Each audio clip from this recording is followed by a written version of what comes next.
গত বছরের ৭ October Israel Hamas যুদ্ধ শুরুর পর থেকে ইসরায়েলের প্রধান লক্ষ্য হামাসের টানেল ধ্বংস করা। টানেল ধ্বংসের পরিকল্পনায় কোনো কমতি রাখেনি ইহুদি রাষ্ট্রটি, কিন্তু সব চেষ্টাই বিফলে গেছে।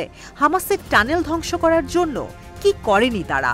বিশেষ ইউনিট থেকে শুরু করে প্রশিক্ষিত সেনা দিয়ে উচ্চমানের অভিযান চালানোও বাদ যায়নি। ভূমধ্য সাগরের পানিতে টানেল ভাসিয়ে দিতে পাম্প স্থাপন করা, বিমান হামলা চালানো এবং তরল বিস্ফোরক দিয়ে ধ্বংস করার মতো ফন্দিগুলোও মুখ থুবড়ে পড়েছে। সব মিলিয়ে হামাসের টানেল ধ্বংসের সব রকম পরিকল্পনাই ব্যর্থ হয়েছে ইসরায়েলের।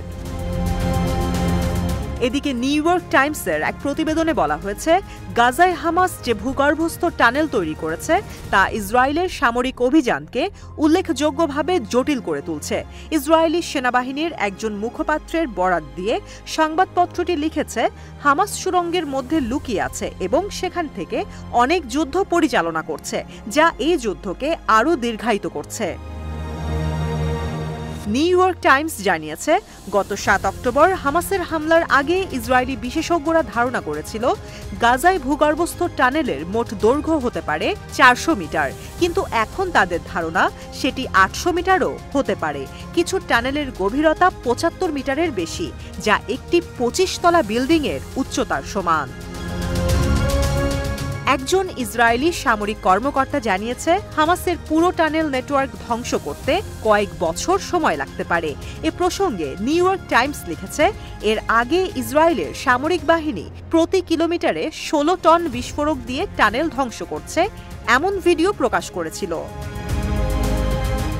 সংবাদপত্রটির মতে, হামাস বিমান হামলা এবং স্থল হামলা থেকে মিলিশিয়ার টানেল নেটওয়ার্ককে রক্ষা করার জন্য টানেলের দরজায় বিস্ফোরণ স্থাপন করেছে।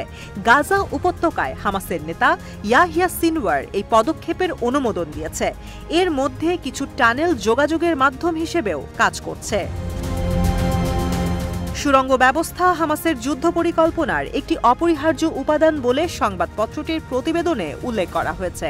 তাদের মতে, টানেল ধ্বংস করতে গিয়ে ইসরায়েলি সামরিক বাহিনী একটি কঠিন কাজের মুখোমুখি হয়েছে, কারণ গাজায় তাদের অভিযানের লক্ষ্য পূরণের জন্য, অর্থাৎ হামাসকে পুরোপুরি ধ্বংস করতে, তাদেরকে একই সাথে দুটি যুদ্ধ করতে হচ্ছে, একটি যুদ্ধ মাটির ওপরে আরেকটি মাটির নিচে। হামাস ইসরায়েল সংঘাতের শুরু থেকেই আলোচনার কেন্দ্রবিন্দু হয়ে আছে হামাসের টানেল। বলা হয়, হামাসের টানেল নেটওয়ার্ক বিশ্বের অনেক বড় বড় শহরের পাতাল রেল নেটওয়ার্কের চেয়েও বড়, আর এই কারণেই ইসরায়েলি বাহিনীর সুড়ঙ্গগুলোকে নাম দিয়েছে গাজা মেট্রো। ধারণা করা হয়, হামাসের টানেল আছে প্রায় ১৩০০টি।